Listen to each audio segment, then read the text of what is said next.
Hello students, we are reading lesson 4.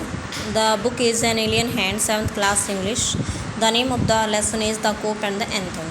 तो मैंने आपको बताया था कि the cop and the anthem.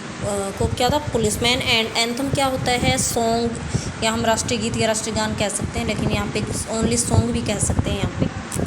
तो मैंने इसमें बताया था कि सोफ़ी नाम का एक लड़का है और वो उसके पास कोई घर नहीं है, उसके पास कोई काम नहीं है, तो इधर उधर भटकता है। तो वो सर्दी की ऋतु आने वाली है और उसको अपने लिए रुकने की कोई जगह देखनी है, क्योंकि सर्दी में इधर उधर वो जो है इधर उधर नहीं घूम सकता है, ठंडी हवा चलेगी। तो वो उसके पास एक विकल्प है, वो जो है ब्लैकवेल आइलैंड पे जेल है, उसमें वो जाना चाहता है। अब जेल कैसे जाएगा आपको पता है, कोई ना कोई इसको गलत काम करना पड़ेगा। अब आगे क्या होता है वो आप इस लेसन में अभी पढ़ोगे। तो इतना यहाँ तक हमने इसको कर लिया था। मैं मार्क करती हूँ यहाँ पे, यहाँ तक हमने इसको कर लिया था। अब हम यहाँ से नीचे से इसको करने जा रहे हैं, यहाँ से, ठीक है। तो देखिए, so Sophie was thinking of the island. तो अब सोफ़ी ब्लैकवेल आइलैंड के बारे में सोच रहा था। There were places in the city where he could go and ask for food. कि वैसे तो शहर में बहुत सारे ऐसे स्थान थे, ऐसी जगह थी जहाँ पर वो जा सकता था और खाना मांग सकता था एंड ए बेड, और बिस्तर मांग सकता था।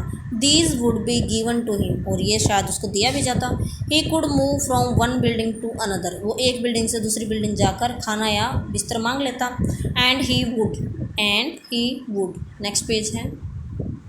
And he would be taken care of through the winter, और उसकी जो है सर्दियों में वो अपनी देखभाल भी कर सकता था। टेक केयर यानी वह सर्दियों में अपनी देखभाल भी कर सकता था, टेकन केयर, ठीक है। But he liked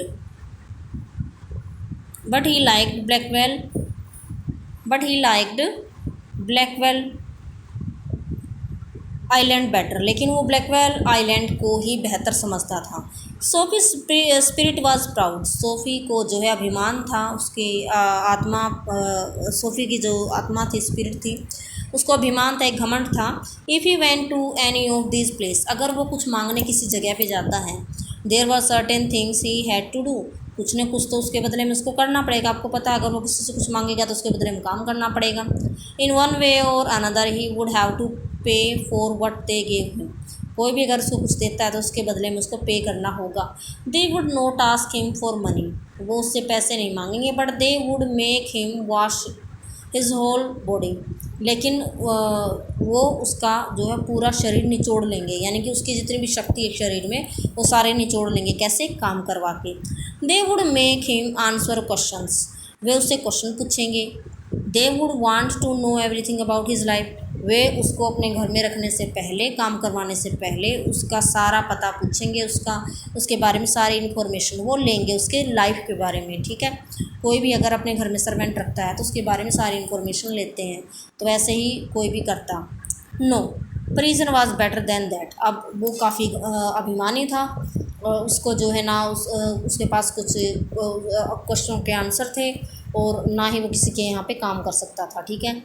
the prison and rules that he would have to follow, Blackwell island पर जो जेल थी उसके रूल को ही उसको फॉलो करना था। बट इन प्रिजन, लेकिन जेल में, a gentleman's own life was still his own life, कि एक जेंटलमैन का जीवन उसका अपना खुद का जीवन होता है, ठीक है। Soapy having decided to go to the island, अब ये डिसाइड करके कि उसका आइलैंड जाना है, at once began to move toward his desire, उसने अपनी इच्छा की तरफ बढ़ना शुरू कर दिया, यानी उसको जेल जाना है, इसके लिए उसको क्या करना होगा ये सोचना उसने शुरू कर दिया।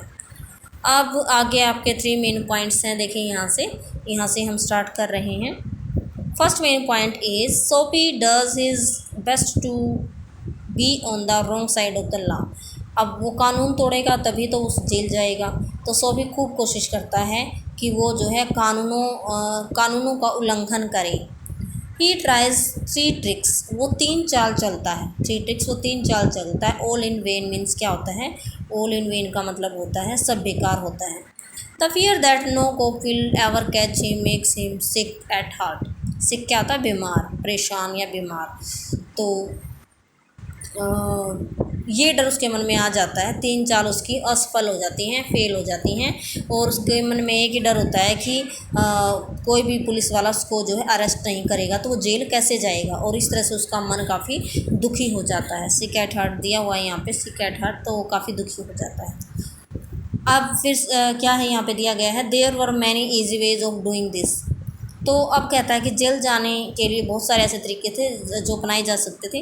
The most pleasant way was to go and have a good dinner at some fine restaurant, कि वो किसी अच्छे होटल में जाए, रेस्टोरेंट में जाए और खाना खाए। Then he would say that he had no money to pay, और फिर वो कहे कि उसके पास कोई पैसे नहीं है। And then a cop would be called, फिर एक पुलिस वाला बुलाया जाए। It would all be done very quietly, और ये बिल्कुल शांति से किया जाए। The cop would arrest him, police वाला उसको जो है अरेस्ट कर लेगा। He would be taken to a जज, उसको जज, यानी जज का पता है आपको, जज क्या होता है, एक न्यायाधीश के पास उसको लेके जाया जाएगा। द जज वुड डू द रेस्ट, और बाकी का काम जज कर देगा। अब जज के पास जाने के बाद बाकी काम क्या होता है, जेल जाना। बाकी का काम यानी जेल जाने का काम जेल जाने भिजवाने का काम उसका जज कर देगा। ठीक है, जज का पता है आपको, जो फैसला सुनाता है। ठीक है, अब हम यहाँ पे इसको कर रहे हैं यहाँ से ये वाला पैसेज। तो अब देखिए, सोफी फेल्ट, अब आगे क्या होता है, ये सोचता है वो कि इसको होटल में जाना है और पैसे देने से मना करता है। Sophie left his seat, Sophie ने अपनी सीट छोड़ दी। And walk slowly out of Madison Square to the place where the great street card Broadway and 5th avenue meet. तो ये कहता है कि Sophie left his seat, Sophie ने अपनी सीट छोड़ दी पार्क में से, मेडिसन स्क्वायर में से, और वह चला जाता है एक गली की तरफ जिसको ब्रॉडवे, एक गली की तरफ जिसको Broadway and 5th avenue meet, to the place where the great street called Broadway and 5th avenue, जो ये गलियाँ ही आपस में मिलती हैं, वहाँ पे वो जाता है। He went across this wide space and started north of Broadway, Broadway की तरफ, उत्तर की तरफ चलना शुरू कर देता है। He stopped at a large and brightly lighted restaurant. He stopped, वह रुका, at a large and brightly lighted restaurant, एक रेस्टोरेंट था जो काफ़ी बड़ा था और वहाँ पे लाइट्स ऑन थी, लाइट जगमगा रही थी। This was where the best food and the best people in the best cloth appeared every evening, ये वो रेस्टोरेंट था जहाँ पे अच्छे रिच लोग आते हैं, अमीर लोग आते हैं, अच्छा खाना खाते हैं और अच्छे कपड़े पहन कर आते हैं प्रत्येक इवनिंग को, शाम को। ठीक है, फिर क्या होता है, Sophie believed that above his legs he looked all right, कि सोफ़ी ये विश्वास करता था कि उसकी टांगों से ऊपर वो अच्छा दिखता है। हिज फेस वाज क्लीन, चेहरा साफ था उसका। His coat was good enough, उसका कोट अच्छा था। If he could get to a table, और यदि यहाँ रेस्टोरेंट उसको कोई टेबल मिल जाए, ही बिलीव्ड, वो विश्वास करता था, that success would be his, कि उसे सफलता ज़रूर मिलेगी अगर उसको वहाँ रेस्टोरेंट में कोई टेबल मिल जाए। तो किस काम में सफलता, भी जेल जाने में सफलता। ठीक है, जो उसने प्लान बनाया है ना ऊपर, क्या प्लान था उसका, रेस्टोरेंट में जाना, अच्छा खाना खाना और फिर पैसे देने से मना कर देना। ठीक है, नेक्स्ट पेज पे है आपका the part of him that would be seen above the table would look all right, कि जब टेबल पे बैठने के बाद उसका जो हाफ पार्ट है वो अच्छा दिखता है टांगों से ऊपर। The waiter would bring him what he ask for, waiter वही लाएगा जो वह मांगेगा। आस्क फॉर क्या होता है, आस्क फॉर होता है मांगना। ठीक है, यहाँ पे दिया हुआ है। He begin thinking of what he would like to eat, उसने सोचना शुरू कर दिया, अभी वो होटल के अंदर नहीं गया, उसने सोचना शुरू कर दिया कि उसको क्या खाना पसंद है। In his mind he could see the whole dinner, वो सारा का सारा डिनर देख सकता है अपनी इमेजिनेशन में, अपनी कल्पना में। The cost would not be too high, इसकी कीमत ज़्यादा नहीं होगी। He did not want the restaurant people to feel any real anger, तो वह रेस्टोरेंट के लोगों को ज़्यादा असली गुस्सा नहीं दिलाना चाहता था। But the dinner would leave him filled and happy for the journey to his winter home, लेकिन ये जो डिनर वो करने जा रहा है वो उसको खुशी से भर देगा और उसकी जो जेल की यात्रा है तब तक वो बिल्कुल हैप्पी रहेगा, खुश रहेगा। ठीक है, but as Soapy put his foot inside the restaurant, लेकिन जैसे ही सोफ़ी ने रेस्टोरेंट यानी होटल के दरवाजे पर पैर रखा, the head waiter saw his broken old shoes, वहाँ का जो हेड वेटर था उसने उसके टूटे हुए जूतों को देखा। एंड टोर्न क्लोथ्स, फटे हुए कपड़ों को देखा। And covered with legs, that covered his legs, वो कपड़े जिन्होंने उसकी टांगों को ढका हुआ था। Strong and ready hands turn SoFi around, उन्होंने सोफ़ी को उस हेड वेटर ने सोफ़ी को पकड़कर दरवाजे से ही उसको मोड़ दिया। एंड क्विकली आउटसाइड अगेन, जल्दी से यानी तेज़ी से उसको जो है बाहर की तरफ कर दिया, क्योंकि वहाँ पर अच्छे लोग आते थे, रिच लोग आते थे और उसके कपड़े फटे हुए थे, तो रेस्टोरेंट का जो हेड वेटर था उसको अंदर जाने नहीं दे सकता था वो। ठीक है, उसके बाद है